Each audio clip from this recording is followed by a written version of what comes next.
नमस्कार दोस्तों। और हम आप लोगों के लिए बाल विकास और बाल मनोविज्ञान से मोस्ट 30 प्रश्न लेकर के आए हैं।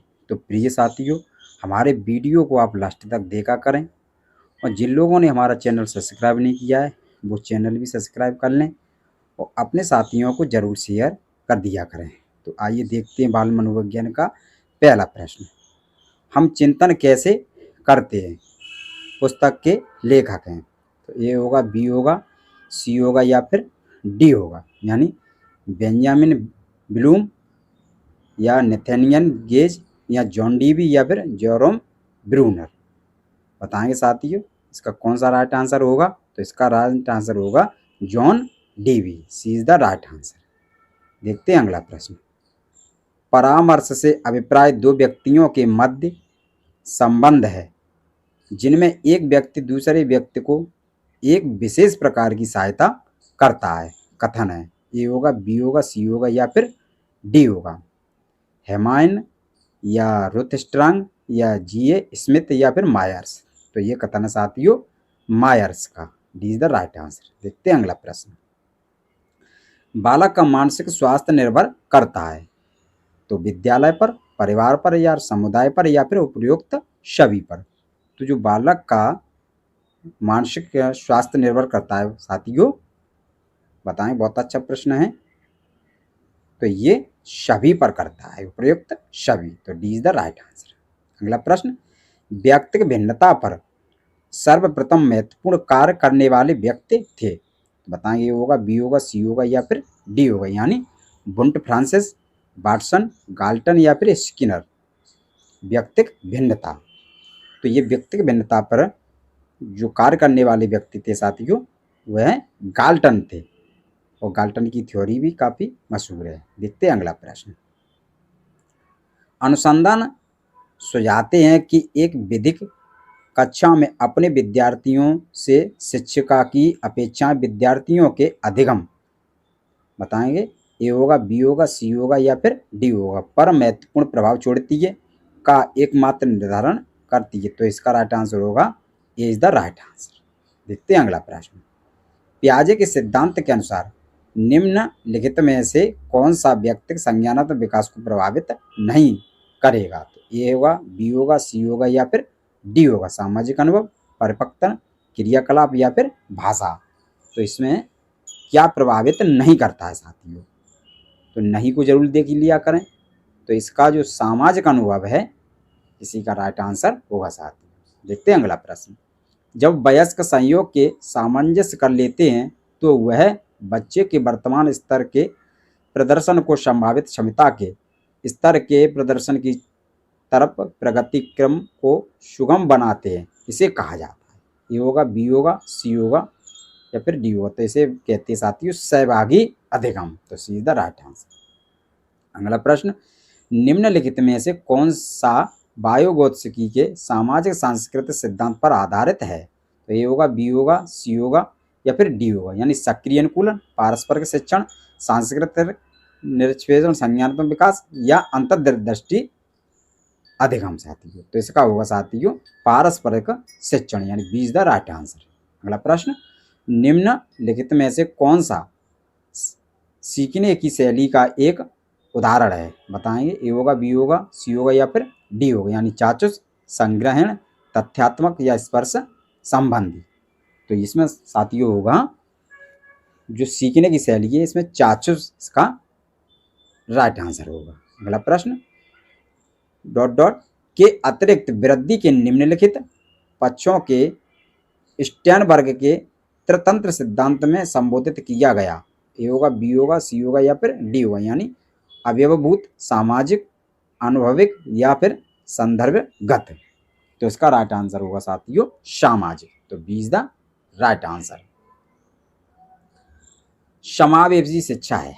बताएंगे। ए होगा, बी होगा, सी होगा या फिर डी होगा, यानी कक्षा में विविधता का उत्सव मनाती है, दाखिले संबंधी कठोर प्रक्रियाओं को बढ़ावा देती है, तथ्यों को शिक्षा से संबंधित या हाशिए परिस्थिति वर्गों के शिक्षकों को सम्मिलित करने से संबंधित है। तो इसका राइट आंसर होगा साथियों कक्षा में विधिक का उत्सव मनाती है। Is the right answer. प्रतिभाशाली विद्यार्थी हैं। बताएंगे अपने निर्णयों में आत्मनिर्भर होते हैं, शिक्षकों से स्वतंत्र होते हैं, स्वभाव से अंतर्मुखी होते हैं, या फिर अपनी आवश्यकताओं को दृढ़तापूर्वक नहीं कह पाते हैं। तो प्रतिभाशाली बालक अपने निर्णय में आत्मनिर्भर होते हैं साथियों। तो ये इज द राइट आंसर। अगला प्रश्न, प्राथमिक स्तर पर एक शिक्षक में निम्न में से किसे सबसे महत्वपूर्ण विशेषता मानी न चाहिए?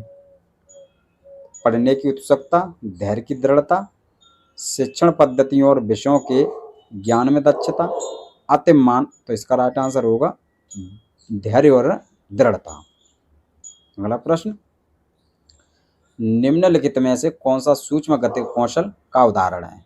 ए होगा, बी होगा, सी होगा या फिर डी होगा, यानी चढ़ना, खुदकना, दौड़ना या फिर लिखना। तो इसका राइट आंसर होगा साथियों जो सूक्ष्म गतिक कौशल का यानी लिखना। D is the right answer. अगला प्रश्न, शिक्षण एवं विद्यार्थी के मध्य संबंध होना चाहिए, स्नेह का, विश्वास का, सम्मान का या फिर ये सभी। तो शिक्षक और विद्यार्थियों के प्रति जो संबंध होता है वो इसमें सभी तरह के संबंध होने चाहिए, यानी स्नेह का भी, विश्वास का भी और सम्मान का भी।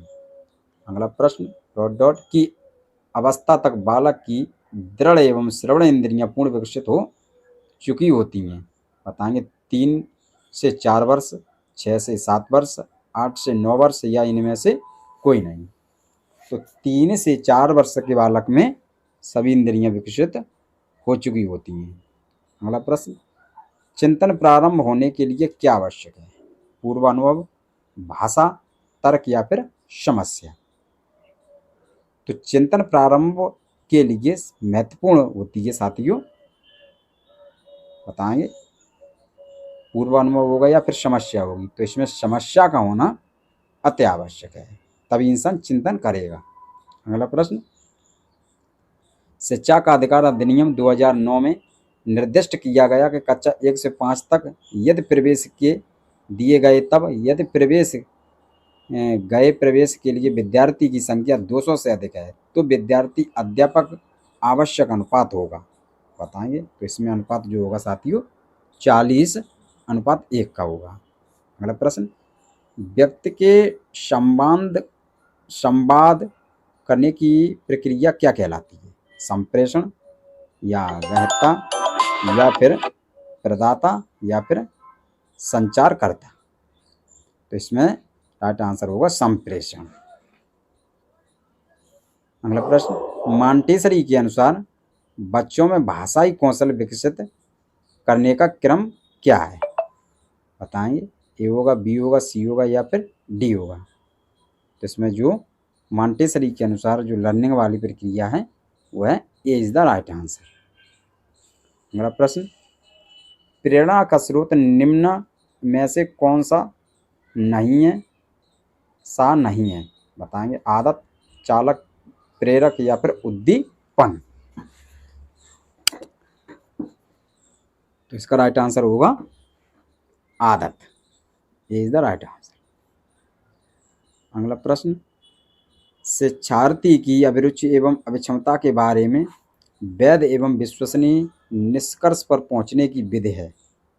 वस्तुनिष्ठ परीक्षण विधि, अंतर निरीक्षण विधि, प्रयोगात्मक विधि या ये सभी विधियां। बताएंगे तो इसका राइट आंसर होगा सभी विकल्प सही हैं क्योंकि सभी दृष्टि। अगला प्रश्न, इनमें से कौन पाठ्यचर्या 2005 एनसीएफ का मार्गदर्शी सिद्धांत नहीं है? बताएंगे ए होगा, बी होगा, सी होगा या फिर डी होगा। तो इसका राइट आंसर होगा साथियों अंग्रेजी भाषा में शिक्षा देना। अगला प्रश्न, शब्द आइडेंटिकल एलिमेंट्स यानी समान तत्व निम्नलिखित में से गहन संबंध रखता है? तो ए होगा, बी होगा, सी होगा या फिर डी होगा, यानी समान परीक्षा प्रश्न, संयोगियों से ईर्ष्या, अधिगम स्थानांतर। तो यही इसका राइट आंसर होगा यानी अधिगम स्थानांतर। अगला प्रश्न, निम्न में से कौन शेष से भिन्न है?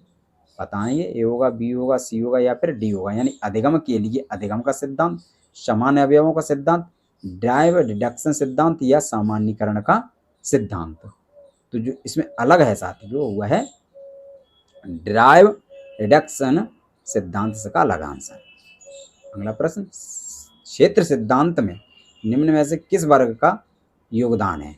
बताएंगे।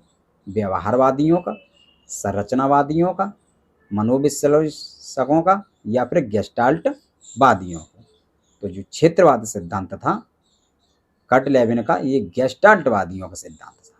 अगला प्रश्न, निम्नलिखित में से कौन सा सीखने का नियम नहीं है? बताएंगे। तत्परता, तनाव, प्रभाव या फिर अभ्यास। तो जो तत्परता का नियम, अभ्यास का नियम और प्रभाव का नियम, ये तीनों नियम है थर्नडाइक के, लेकिन इसमें जो तनाव का नियम है ये इसका नहीं है साथियों। टैप के नाम से भी याद कर लेंगे, यानी TAP। अगला प्रश्न, प्रासंगिक अंतर्बोध परीक्षण यानी TAT का विकास यानी किसने दिया था? साइमंड ने, हॉल्डनजैन ने या फिर मरे ने या फिर बेलक ने? तो साथियों ये दिया था मॉर्गन और मुर्रे ने। तो सी इज द राइट आंसर होगा इसका। अगला प्रश्न, अभिप्रेरणा का वर्गीकरण होता है?